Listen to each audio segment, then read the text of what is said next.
Qual é a importância de se ter um protocolo de sepse institucionalizado?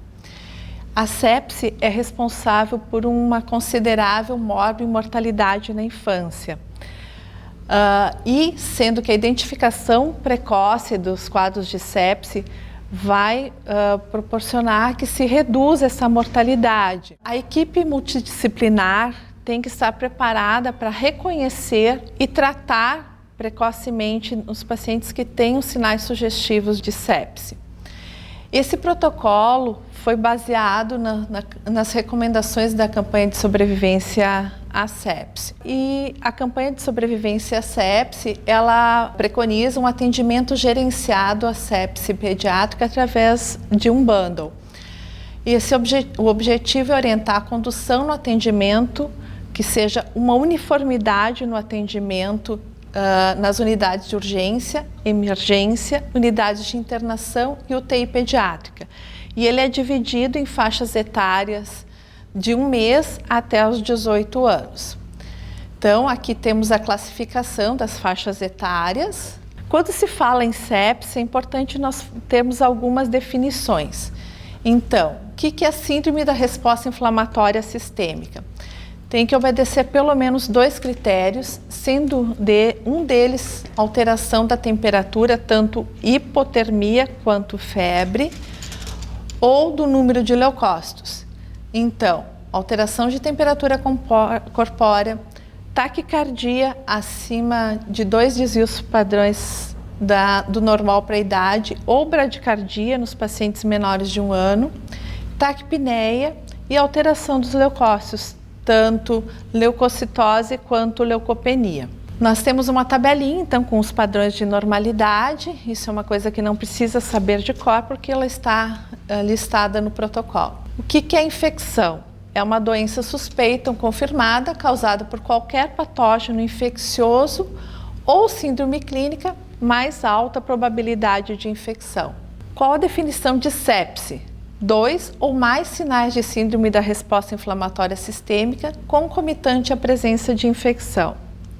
Sepse grave é definida como sepse e disfunção cardiovascular ou respiratória ou 2 ou mais disfunções orgânicas. E o choque séptico é definido como sepse e disfunção cardiovascular. Então, aqui temos que caracteriza as disfunções cardiovascular, respiratória. Eu não vou entrar em detalhe em cada uma, tá? O importante é lembrar que o lactato, ele é um marcador de hipoperfusão tecidual, que é uma coisa que não é tão comumente coletado, mas ele é bem importante na sepse. Então, sistemas cardiovascular, respiratório, neurológico, hepático, renal e hematológico. O que tem que se atentar são aos sinais de gravidade. Quais são os sinais de gravidade na sepse? Alteração de nível de consciência e alteração de perfusão tecidual. Lembrando que na criança a hipotensão é sempre tardia, porque a criança ela compensa uma perda do débito cardíaco através de um aumento da resistência vascular sistêmica. Então, para que ele tenha uma hipotensão, ele tem que ter pelo menos uma perda de 50% do débito cardíaco. Então, por isso na criança não se considera a hipotensão como um dos fatores de marcadores para choque séptico. A gente, na verdade, tem que evitar que o paciente evolua com hipotensão. A cada hora, no atraso do reconhecimento para o tratamento, vai aumentar em 2 vezes o risco de morte. E é muito mais seguro nós iniciarmos precocemente com antibiótico e depois, se nós afastarmos o diagnóstico de sepse, nós suspendermos, do que deixarmos de tratar um paciente com sepse. Outros sinais de gravidade: o enchimento capilar acima de 2 segundos, alteração do estado mental, que é manifestado por irritabilidade, agitação, choro inapropriado, interação pobre com os familiares, sonolência, letargia ou coma. Uma redução dos pulsos periféricos em relação aos centrais, extremidades frias ou moteamento, oligúria expressa por uma diurese menor do que 0,5 ml por quilo-hora, e lembrando sempre que a hipotensão é um sinal tardio. E nós dividimos o atendimento ao sepse em 3 pacotes. O primeiro é o pacote de reconhecimento, em que se utiliza a ferramenta de triagem, se avalia clinicamente a cada 15 minutos para todas as crianças com suspeita de sepse grave e inicia o tratamento em até 15 minutos. O pacote de ressuscitação e estabilização, se pega o acesso vascular em 5 minutos, inicia a ressuscitação fluídica precoce em no máximo até 30 minutos, inicia com antibiótico de amplo espectro, que depois a doutora Alessandra vai comentar sobre os antibióticos, na primeira hora. Se o paciente não responder à ressuscitação volêmica, se considera como choque refratário a fluidos e inicia com vasopressor ou inotrópico em até 60 minutos do início do quadro. E também se faz a avaliação multimodal com o objetivo de otimizar o tratamento. E o terceiro pacote seria a avaliação da performance, que se avalia a aderência aos pacotes de reconhecimento, ressuscitação e estabilização, avalia o processo, identifica barreiras e implementar estratégias de melhoria. Então, qual é a rotina para o atendimento de sepse, sepse grave ou choque séptico? A gente registra o diagnóstico, no caso, o que vai acionar o protocolo de sepse pediátrico é o CID A41.9, tá? O A41 é da sepse de adulto, do protocolo de adulto. Se faz o exame físico completo, verifica sinais vitais, enchimento capilar, amplitude de pulso, nível de consciência e diurese e avalia a presença de sinais de gravidade. Se classifica então o paciente em sepse, sepse grave ou choque séptico, ou se afasta sepse, ou o último caso, sepse ou sepse grave em paciente com cuidados de final de vida. Se inicia com antibiótico e coleta o kit sepse. No caso de afastar sepse ou paciente com quadro de sepse em cuidados de final de vida, se encerra o protocolo. E para os pacientes que têm suspeita, se inicia o pacote da primeira hora, que é o pacote de ressuscitação inicial, com o objetivo de manutenção dos alvos terapêuticos. Então, o que se faz nesse pacote da primeira hora? Monitorização de saturação, eletrocardiograma, pressão não invasiva a cada 15 minutos, temperatura, diurese. Se promove a oxigenação através de máscara ou catéter de alto fluxo, com o objetivo de manter uma saturação acima de 92%. Se obtém 2 acessos venosos, ou na dificuldade de se conseguir um acesso periférico, se estabelece uma intraóssea, coleta os exames do protocolo, entra com antibiótico e se começa a ressuscitação hemodinâmica. Então, quais são os alvos terapêuticos? Enchimento capilar menor do que 2 segundos, pressão sistólica normal para a faixa etária, ausência da diferença entre pulsos centrais e periféricos, diurese acima de 1 ml por quilo-hora, aquecimento das extremidades, retorno ao estado neurológico normal, manter uma saturação venosa central acima de 70%, manter o índice cardíaco normal entre 3,3 e 6 litros por minuto por metro quadrado e se manter uma pressão de perfusão adequada para a faixa etária. Quais são os exames do kit sepse? Gaso, lactato, hemograma, creatinina, bilirrubina, TGO e TGP, coagulograma, troponina, glicemia, eletrólitos, hemocultura e cultura de todos os sítios suspeitos. Aqui no HU a gente pode pedir o gasômetro arterial e ou venoso, que daí nós temos todos os parâmetros de eletrólitos e lactato, enfim, facilita e agiliza o processo. Então, agora o resumo do fluxograma. Então, paciente chegou, né? Nos primeiros 15 minutos, o que a gente vai fazer?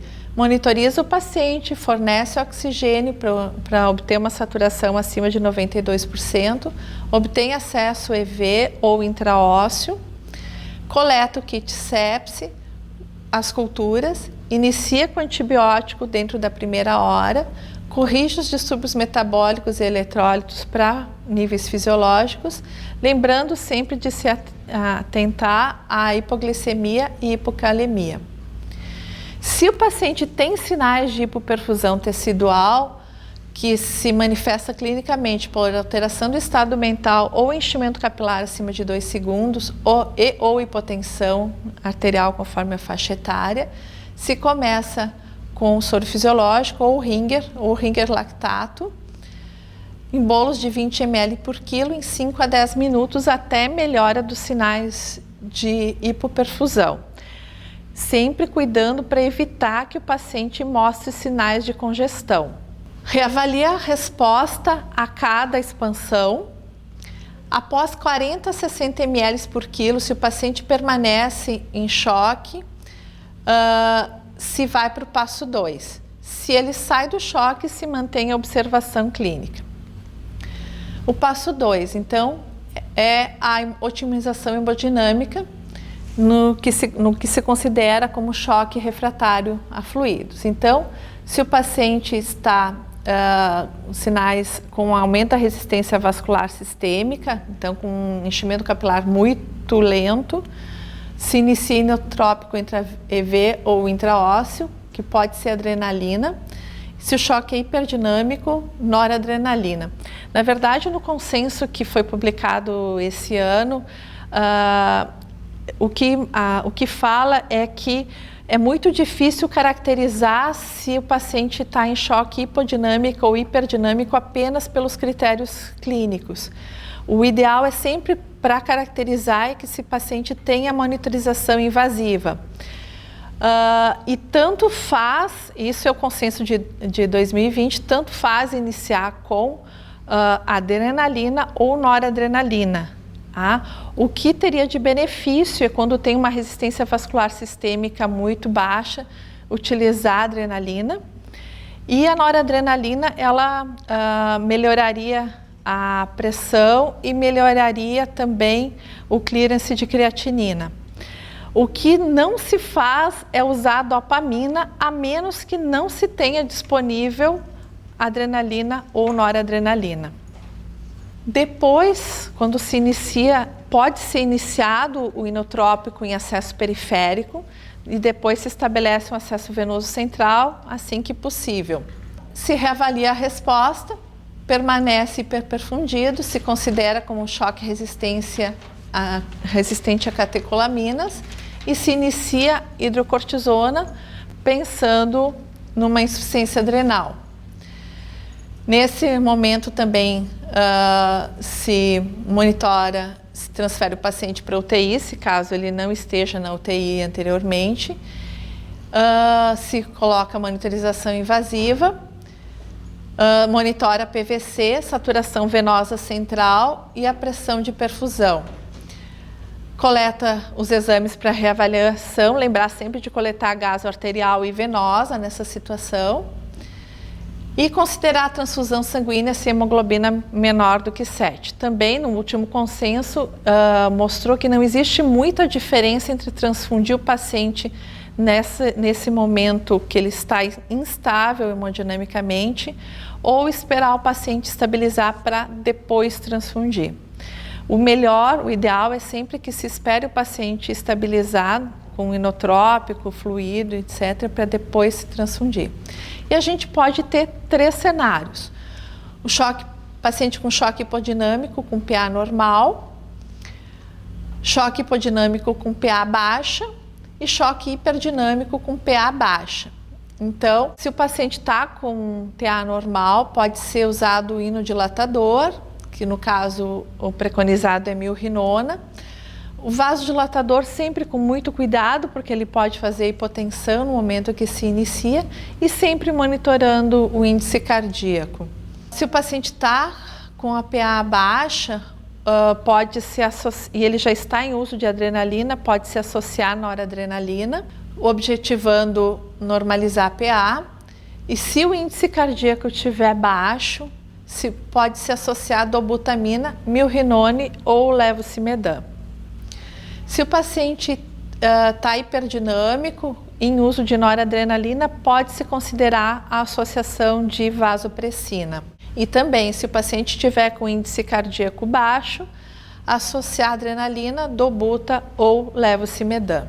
Se o paciente permanece hipoperfundido, se considera como choque refratário e se investiga outras causas de choque, então, de permanência do choque. Se o paciente tem um derrame pericárdico, pneumotórax, insuficiência adrenal, hipotireoidismo, hemorragia, aumento de pressão intraabdominal, etc.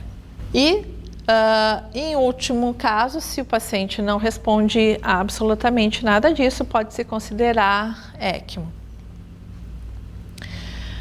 Então, nós falamos do atendimento na primeira hora. Depois da primeira hora, o que se faz? Se monitoriza o paciente, se repete os exames que forem necessários e se avalia o perfil hemodinâmico após a fase inicial. Sempre lembrar que esse é o momento de se fazer diagnóstico diferencial de comorbidades ocultas. Transfundir hemoderivado, se a saturação venosa estiver menor do que 70, procurar manter uma hemoglobina menor ou igual a 10. Após estabilização, a hemoglobina alvo é acima de 7. Plasma só se utiliza para o controle de CIVD, ele não é expansor volumétrico.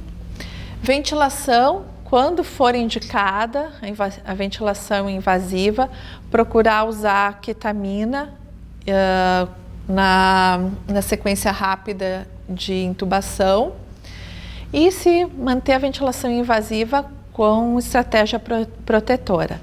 Também, no último consenso, se fala em tentar mais tempo a ventilação não invasiva, que o paciente teria mais benefícios em relação à ventilação invasiva. Sempre lembrar de corrigir os distúrbios metabólicos eletrolíticos, atentar a hipoglicemia e hipocalcemia na primeira hora e depois disso controle glicêmico para tentar manter uma glicemia menor do que 180, mas com muito cuidado para evitar a hipoglicemia. E no caso do paciente ter feito uma sobrecarga hídrica, se pode considerar a utilização de diuréticos e diálise, porque também a sobrecarga hídrica vai piorar o prognóstico desses pacientes. Então, em resumo, primeira hora, oxigenação, monitorização, acesso venoso, antibiótico, exames, ressuscitação fluídica, corrigir hipoglicemia e hipocalcemia e iniciar com imunotrópico. Se o paciente tem choque resistente a catecolaminas, então, após a primeira hora, internação em UTI, monitorização, continuar a reposição volêmica conforme a necessidade, uso de inotrópico, vasopressor e vasodilatador e avaliar outras causas de instabilidade hemodinâmica. De forma prática, como é que eu vou fazer isso no paciente, no sistema, no Medivil? Então, se o paciente tem algum sinal que nos faça pensar em sepse, nós vamos, se abre uma folha de evolução, se procura no CID, o CID A41.9, inclui, libera e ele vai abrir o protocolo de sepse pediátrico. Aí o passo a passo é conforme os achados clínicos. O paciente com suspeita de sepse vai se seguindo os passos, e se tem uma evidência forte de sepse, se inicia com antibiótico. Então, quando a gente clica aqui no selecionar antibiótico, quando se clica, se seleciona um antibiótico, vai aparecer uma tela com os diferentes focos infecciosos, né, as origens infecciosas, ou quando não se tem foco determinado, também aparece a tela de foco sepsis com foco não determinado. Seleciona, então, no caso, selecionei infecção respiratória comunitária e vou para a tela de avaliação e solicitação de exames. Sempre que na tela aparece um sinal de pausa no protocolo, tu tem que aceitar a pausa e ele vai abrir uma tela de prescrição. Para reiniciar, retomar o protocolo, a gente sai prescreve, sai dessa tela e abre de novo, vai aparecer que tem protocolos não finalizados, se deseja seguir a edição. Então, seleciona sim e segue, vai seguindo o protocolo. De novo, toda vez que tem um sinal de pausa, ele para que abra a janela de prescrição. Então, conforme, quando eu escolhi o antibiótico, o sítio de infecção, ele abriu com os possíveis antibióticos que eu possa usar nessa situação. Eu vou prescrever conforme aquilo que eu estou vendo do paciente, se é um paciente que está clinicamente instável ou estável, que possa fazer tratamento ambulatorial. Então, aqui um exemplo, tá? Eu pausei o protocolo, ele apareceu a tela de prescrição de soro fisiológico ou albumina. Eu quero só soro fisiológico, então eu excluo a albumina e prescrevo aqui a dose, a unidade, via e intervalo. Salvo e vou seguindo as telas. De novo, se o paciente tem choque refratário a fluido, vai aparecer a tela de seleção de norepinefrina ou epinefrina. Eu seleciono o que eu quero e vou prescrever aqui do lado. Aqui na observação a gente coloca a diluição que a gente quer e o gotejo. No meu caso, foi um paciente que eu iniciei com noradrenalina, não melhorou, eu vou considerar um choque refratário, aceito e prescrevo hidrocortisona ou vasopressina. Se coleta gasometria arterial e venosa, salvo, tá? E está encerrado a primeira parte do protocolo, porque o restante vai ser de acordo com os achados clínicos. E aqui é como aparece na prescrição. No caso, eu selecionei só o soro fisiológico e a hidrocortisona. Então, vai aparecer só isso. Os exames vão direto para o laboratório e são sinalizados como protocolo de sepse, então eles têm prioridade no resultado. Normalmente, quando a gente desencadeia o protocolo, logo em seguida as meninas do laboratório nos ligam e nos passam os resultados dos exames iniciais. Então, de forma geral, são esses os passos para o preenchimento do protocolo de sepse. Obrigada.